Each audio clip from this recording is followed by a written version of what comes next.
Madame, Monsieur, bonsoir. Merci d'avoir choisi le journal de Tahitino Télévision. Voici les principaux titres de cette édition de ce soir. La coopérative des planteurs d'ananas de Moorea dénonce une fréquence infernale des quads et des 4x4 d'excursion dans les plantations. Elle a donc pris la décision radicale de bloquer l'accès à la plus belle vue du site à quelques jours de l'organisation du Xterra. On reste à Moorea qui devrait accueillir dès l'année prochaine un autre Ultra Trail organisé cette fois par une société française, la Ligue Ultra. On en parle plus en détail avec le représentant du projet en Polynésie, Samuel Zeipil, est notre invité ce soir. Forte fièvre, courbature, une vague épidémique de grippe A est en cours au Fénois depuis près d'un mois. Les hospitalisations ont augmenté, vous le verrez.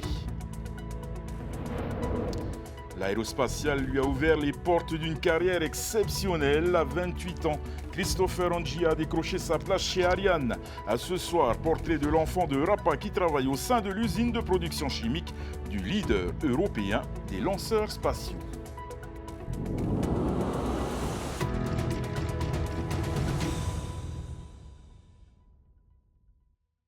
Dans les superbes champs d'ananas de Moorea, la cohabitation entre agriculteurs et touristes, entre donc toujours plus nombreux, est une source de tension, un conflit lié à l'usage des pistes qui ne datent pas d'hier. La coopérative des planteurs d'ananas a donc pris une décision radicale, celle de bloquer l'accès à la plus belle vue du site, un sentier aussi emprunté cette année par la Xterra. Le ministre de l'Agriculture a dû monter au créneau pour essayer de calmer le jeu. Jessica Doucet et Esther Cuneo. C'est un sentier prisé des quads et des 4x4 safari, mais avec les récents touchés de paquebots et leur flot de touristes, c'en est trop pour la coopérative des planteurs d'ananas de Moorea qui dénonce une fréquence infernale dans les plantations. Les paquebots, il y a une capacité de 4000 passagers. Le grand paquebot, il stationne ici pendant 2 jours. Et en même temps, il y a des petits paquebots aussi qui viennent en même temps. Et du coup, toute la vallée est remplie de quads, de safari. En fait, ils ont toute la liberté de passer dans nos plantations. Du coup, ils ne nous respectent plus. Et on est obligé de sillonner à chaque fois autour de tout ça. Et ça nous gêne pour notre travail. Au-delà des prestataires du tourisme, ce blocage intervient seulement 2 semaines avant la Xterra prévue du 24 au 26 mai. Si l'organisation VSOPXO a l'habitude des surprises de dernière minute, cet imprévu promet de lui donner beaucoup plus de travail. Mais le président de la COPAM se défend de viser la Xterra en particulier. En fait, c'est le parcours habituel. Et du coup, aujourd'hui, si on a bloqué les autres, on bloque tout le monde. Si le blocage concerne une parcelle d'une trentaine d'hectares où travaillent une quinzaine d'agriculteurs, la piste qui traverse cette terre n'appartient pas à la coopérative, mais au pays. On est locataire ici, locataire du lotissement agricole de Opuna. Et je pense que si on a fait ça, ça veut dire qu'on a nos droits. En fait, le ministre est venu il y a un mois de cela. On lui a posé la question et on lui a demandé qu'on en a ras-le-bol. Et du coup, il nous a dit, si vous voulez couper, coupez la route. Sollicité par la rédaction, le ministre a démenti cette déclaration et pointé du doigt une querelle de personnes. Moi, ce que j'ai demandé à M. Tama, c'est en fait d'abord de dialoguer avec le directeur, le président organisateur de cette Xterra, M. Jean-Michel Monod. Et ensuite, on verra avoir des réunions de concertation parce qu'il est important de préserver cet environnement agricole, mais également de faire en sorte que tous les professionnels, aussi bien de tourisme que ceux qui font des manifestations sportives, puissent travailler en collaboration, d'un commun accord avec nos agriculteurs. Le ministre a également tenu à rassurer les coureurs sur la tenue de l'événement sportif. Je sais que c'est une épreuve qui est programmée depuis très longtemps, depuis de longue date. Il y a beaucoup de sportifs nationaux et internationaux qui vont venir. Ça va se régler, ça va se régler. Et dans le cas contraire, VSOPXO prévoit toujours un plan B. À ce jour, pas moins de 1200 coureurs sont déjà inscrits à la Xterra. Et on continue de parler sport et d'Ultra Trail alors que le VSOPXO prend sa retraite l'année prochaine. C'est une société française qui a jeté son dévolu sur l'île Sœur pour sa grande finale en novembre 2025. Il s'agit de la Ligue Ultra. Les organisateurs prévoient une course phare de plus de 100 km assortie de plusieurs parcours. Et pour en parler, nous recevons ce soir Samuel Zeip, le représentant local du projet. Samuel Yorana. Yorana. Alors Samuel, vous êtes le représentant donc, du projet Ligue Ultra. Il s'agira donc de 4 ultra trails et d'une sorte de parcours final qui sera organisé à Moorea. C'est bien ça? Voilà, sur Moorea sera organisée la Ligue Ultra Final, qu'on appellera ça comme ça. Il faut savoir que les coureurs auront besoin, en France, je parle des coureurs de France, auront besoin de courir les 4 ultras dans le quart sud-est de la France, de la Ligue, pour se voir offrir un des 100 billets d'avion que nous allons offrir, plus dossards, pour 100 coureurs français, donc pour venir participer à la finale. Comment Moorea est-elle arrivée donc dans ce projet? Alors c'est vraiment la jonction de deux projets très intéressants. Ça fait depuis quelques temps qu'on avait envie de créer un sentier de grande randonnée à Moorea. Alors le sujet d'avant est très intéressant puisque on se trouve automatiquement confronté avec des problèmes fonciers, ce qui est tout à fait normal, parce que j'ai pas forcément envie que des choses se passent dans mon jardin. Ça, nous pouvons le comprendre. Et donc le souhait d'une création de sentiers de grande randonnée, plus ses amis, je vais dire, de France, puisque ça c'est grâce à mes 3 années en tant qu'ambassadeur chez RTI Inouï, qui m'ont permis de faire un petit réseau en France, qui se sont dit, tiens, pourquoi pas, est-ce qu'on crée un truc chez toi, Samuel? Moi, chez toi, je dis chez moi, je ne suis pas chez moi, bien évidemment. Mais voilà, donc c'est vraiment la naissance de ces deux projets. Moorea est un terrain qui est très, très, très propice pour plusieurs raisons. Déjà, il y a eu le Xterra qui travaille depuis de longues dates, qui font un boulot titanesque, tout comme l'a fait le trail d'avant, le Painapo, pardon. Voilà, ils avaient fait de super travaux pendant longtemps. Il y a le côté du cœur de l'île, on a le lagon aussi, donc c'est très très très représentatif de la Polynésie. Tahiti est beaucoup plus compliqué.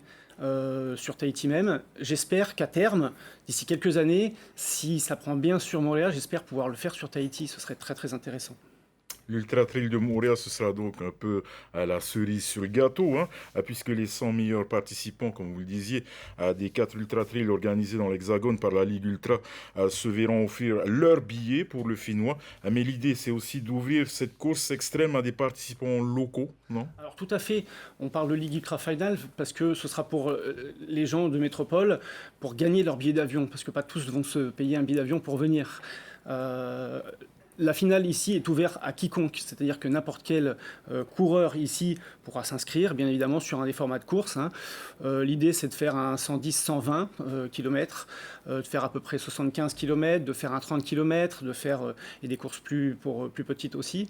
Mais ce sera ouvert à tout, même le Français qui veut prendre ou l'Américain qui veut prendre son billet d'avion et payer un dossard, bien évidemment, qui sera avec plaisir le bienvenu. Comment est-ce que vous allez gérer, justement, on a pu voir dans l'actualité qui nous a montré donc le sujet précédent, les événements sportifs se heurtent parfois à régulièrement même à des contestations. Alors le but, on a créé une association donc dans ce but-là, qui est de promouvoir le sport montagne, je vais dire en Polynésie de manière générale. Et donc l'association a été créée sur Moorea, qui s'appelle donc Moorea Tumuho. Moi, je suis le représentant sportif de l'association. Mais le but, c'est d'essayer de créer un sentier de grande randonnée, qu'on puisse avoir un label GR, comme on appelle ça en France. Donc ça, ce serait top parce que ce serait le premier en Polynésie. Ça interpelle, je ne sais pas si vous connaissez le sentier le GR20 en Corse, qui est très très connu et qui attire des touristes du monde entier.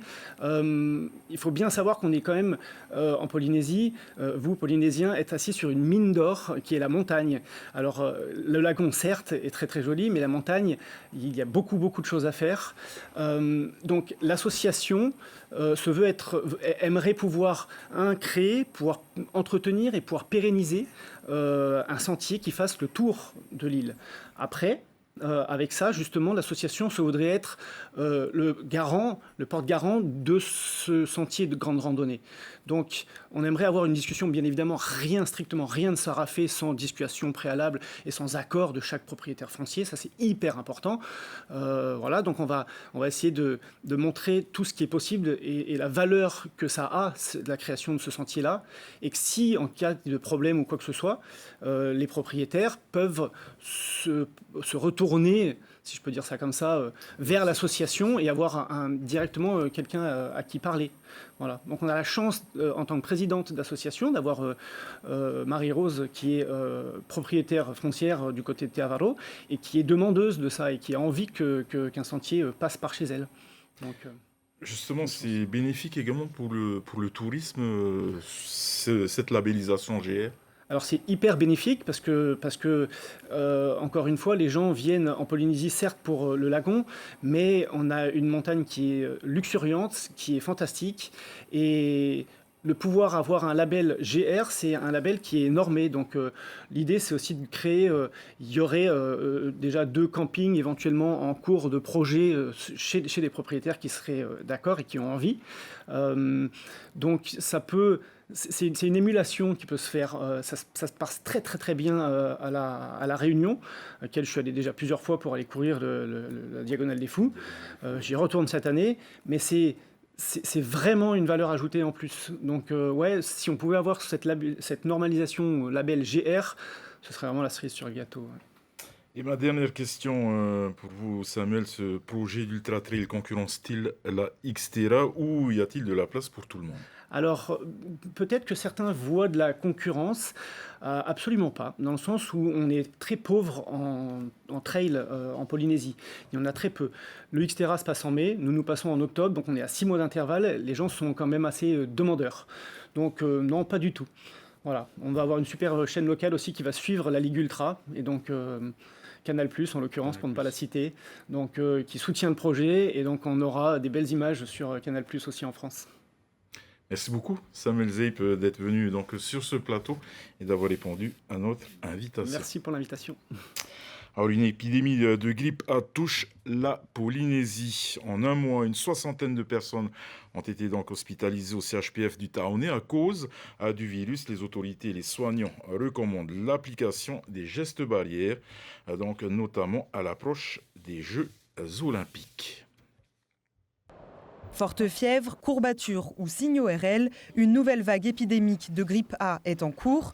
Depuis près d'un mois, les hospitalisations ne cessent d'augmenter et pour les plus fragiles, ce syndrome viral nécessite une protection maximale. Et la grippe, c'est pas banal, hein, on le sait, ça donne des signes importants. On est bien malade pendant 2-3 jours. Et puis parmi l'ensemble des gens malades, les plus fragiles peuvent être gravement malades et on compte une 60aine d'hospitalisations dans les 4 dernières semaines. Il y a 5 à 6 décès qui sont rapportés à la grippe parmi des personnes hospitalisées au CHPF durant le dernier mois. Face à la grippe A, le repos et l'hydratation demeurent les remèdes les plus efficaces. Appliquer les gestes barrières est une priorité pour éviter la contagion. Les traitements qu'on donne sont des traitements symptomatiques qui vont aider à soulager les symptômes de la grippe, comme le paracétamol pour calmer la fièvre et la douleur. Mais sur un syndrome grippal ou pseudo-grippal, le meilleur traitement, c'est le repos et patienter le temps que le corps se répare lui-même. Le meilleur moyen de se prémunir, c'est de réussir à ne pas l'attraper. Donc les mesures de prévention classiques, on évite de faire des bisous à tout le monde, on se lave les mains, on garde les distances. À l'approche du rassemblement de population pour les Jeux olympiques, l'Agence de régulation de l'action sanitaire et sociale met en œuvre une surveillance épidémiologique renforcée. On travaille depuis des mois et des mois sur la préparation des Jeux olympiques. On avait anticipé le fait qu'on puisse avoir des épidémies pendant les Jeux olympiques. Donc là, on peut espérer que l'épidémie de grippe aura ralenti d'ici là, parce qu'en général, ça dure que quelques semaines.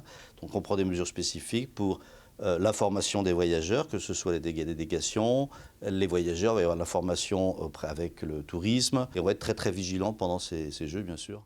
En plus de la grippe, une recrudescence de cas de dengue est observée. La co-circulation de ces épidémies complique le diagnostic. Une rencontre à présent dans ce journal. Christopher Angia, un Polynésien originaire de Rapa, travaille depuis le début de l'année pour le groupe Ariane à Toulouse, dans l'Hexagone. Spécialiste de la logistique et des approvisionnements, il a été recruté pour apporter son expertise au sein du programme de la fusée Ariane 6. Thomas Chabrol, Joseph Poulain. L'aérospatiale lui a ouvert les portes d'une nouvelle carrière. À 28 ans, Christopher Angia a décroché sa place chez Ariane après 5 entretiens. L'enfant du Fénois, dont les racines sont à Rapa, a toujours visé haut. Depuis le mois de janvier, il travaille au sein de l'usine de production chimique du leader européen des lanceurs spatiaux. Il s'occupe notamment de la gestion du carburant pour les fusées. Je m'occupe de cadencer les besoins clients de tous les programmes managers. Je l'instruis ensuite en production dans nos différentes usines sur Toulouse. Et puis ensuite, je m'occupe de cadencer les besoins en logistique, notamment en approvisionnement de matières premières dangereuses ou non dangereux, et ensuite de les transformer pour pouvoir les mettre à disposition de la production avant de les stocker dans nos différents entrepôts. Et donc à Toulouse, on produit justement le carburant pour la fusée Ariane 6. Le chemin n'était pas tout tracé pour décrocher ce poste et travailler sur le projet de lancement de la fusée Ariane. Après un BTS transport et logistique au lycée Touyanou Le Gaïc de Papara, Christopher poursuit ses études en France. Déterminé à réussir dans ce secteur, il intègre une licence en alternance, ce qui lui permet de financer des formations qualifiantes dans l'aéronautique. Sa famille a toujours été d'un grand soutien moral tout au long de son cursus. On n'a jamais douté de lui, On savait qu'il pouvait faire pas mal de choses. Et puis quand on voit son parcours jusqu'à aujourd'hui, on n'est pas étonné en fait. Bon, on vient d'une famille modeste, quoi. On vient de Rapa et tout. Et puis on a perdu notre mère très tôt. Mon petit frère avait 5 ans, donc on a dû se débrouiller tout seul en fait. J'ai beaucoup de fois voulu arrêter, voulu m'absenter. Et ils étaient là du coup pour me rebooster. Ça me reboostait vraiment. Donc la famille c'était important. Mais maintenant on a suffisamment de moyens de communication digitaux pour pouvoir faire le lien. Ouais. Avant d'être débauché pour Ariane, Christopher travaillait chez un leader de la logistique, l'entreprise Géodis, à l'aéroport de Toulouse-Blagnac. En parallèle, le jeune Polynésien a cumulé les cours du soir pour préparer un second master en management stratégique et développement international. Actuellement, j'ai décidé pour les 10 prochaines années de rester en métropole, donc pour suivre le programme Ariane 6, pour terminer le ramp-up et arriver au stade de maturité. Le ramp-up, c'est l'industrialisation de la fusée Ariane 6. Enfant, Christopher rêvait d'être astronaute. Aujourd'hui, il entame une carrière dans le monde de l'aérospatiale. Il espère se rendre en Guyane en juin prochain pour assister au décollage d'Ariane 6. Et pour les plus chanceux, ce vendredi 10 mai a été chômé avec les jours fériés de l'armistice et de l'Ascension. Cela a fait un grand pont de 5 jours, à l'exemple de certains services publics et des établissements scolaires qui étaient fermés aujourd'hui et demain. Mais à Papeete, ce n'était pas le cas. L'activité avait repris, y compris à l'hôtel de ville, comme nous le montre Esther Paracordet. Le défilé devant l'état civil de Papeete n'en finit pas. Ouvrir le service le plus fréquenté par le public après 2 jours fériés consécutifs, une agréable surprise pour les usagers. C'est une bonne chose parce que dans d'autres communes, ils sont plutôt fermés. Moi, je suis venu au hasard. Je suis venu par hasard. Et les gens ont besoin de venir retirer des papiers. S'ils ferment, comment ils font? Il faut attendre jusqu'à lundi. Et si c'est aujourd'hui qu'ils ont besoin de ces papiers, comment ils font? C'est trop loin lundi. C'est trop loin. Mais derrière les guichets, les agents prennent leur mal en patience. Ils ont réclamé ce long week-end chômé. C'est vrai que ça fait l'objet de discussions, notamment on pense à notre personnel effectivement qui voulait bien profiter de 5 jours de congé, mais ça fait quand même beaucoup. Et le maire a souhaité que l'on puisse assurer la continuité du service et ouvrir les services de la commune aujourd'hui. Du coup, le marché municipal ouvre ses portes, tout comme les banques et les commerces. C'est vrai qu'au niveau de l'administration, il y en a pas mal qui préfèrent faire le pont, profiter. Ils ont quand même leur salaire à la fin du mois, tandis que nous, on doit aller le chercher. Voilà le problème. Embouteillage, touristes, résidents, il y a du monde en ville. Je viens d'aller à la poste, c'est full, c'est plein. Dans les banques, n'en parlons pas. Dans les banques là, aujourd'hui, il n'y a pas de place pour l'entrer dedans. Comme on avait dit la semaine dernière que vendredi, ça va fermer aussi. On s'est dit, on ne va pas aller en ville. Si, on va quand même venir. Tout est archi plein. Excellent. Les grandes communes alentours, Fa'a, Punavia, Pire, Aroué, Mahina restent closes jusqu'à lundi. Les établissements scolaires du public et des enseignements protestants profitent aussi de ce long week-end de 5 jours, un événement plutôt rare qui ne se reproduira qu'en 2041. Et après sa première victoire, l'équipe de Toumara enchaîne avec un autre succès dans cette deuxième étape de la Vendée A au Sable d'Olonne. À Toulon A prend la seconde position et Touaïva à Nouy Télévao complète le podium aujourd'hui. Toutes les équipes devaient parcourir une distance de 26 km, la plus longue étape pour les dames où s'est distingué l'équipage du Médoc Ariné mené par Ilhoi Chen en décrochant une nouvelle victoire. Les filles de Toulon font mieux qu'hier avec une deuxième place devant Ihilani. Demain se disputera la dernière étape de la Vendée. Les dames feront 15 km, les hommes, eux, devront s'attaquer à 56 km. Votre soirée sur Tête Unie Télévision, ne manquez pas le deuxième épisode de Masked Singer. Ce sera suivi des Challenger Series du Tahiti Fighting Championship, la compétition de MMA qui s'est tenue la semaine dernière. Au nom de toute l'équipe qui a préparé ce journal, merci de nous faire confiance. Excellente soirée sur Tête Unie Télévision et à demain. Et portez-vous bien surtout. Retrouvez ce journal en replay sur notre site internet et notre application mobile TNTV.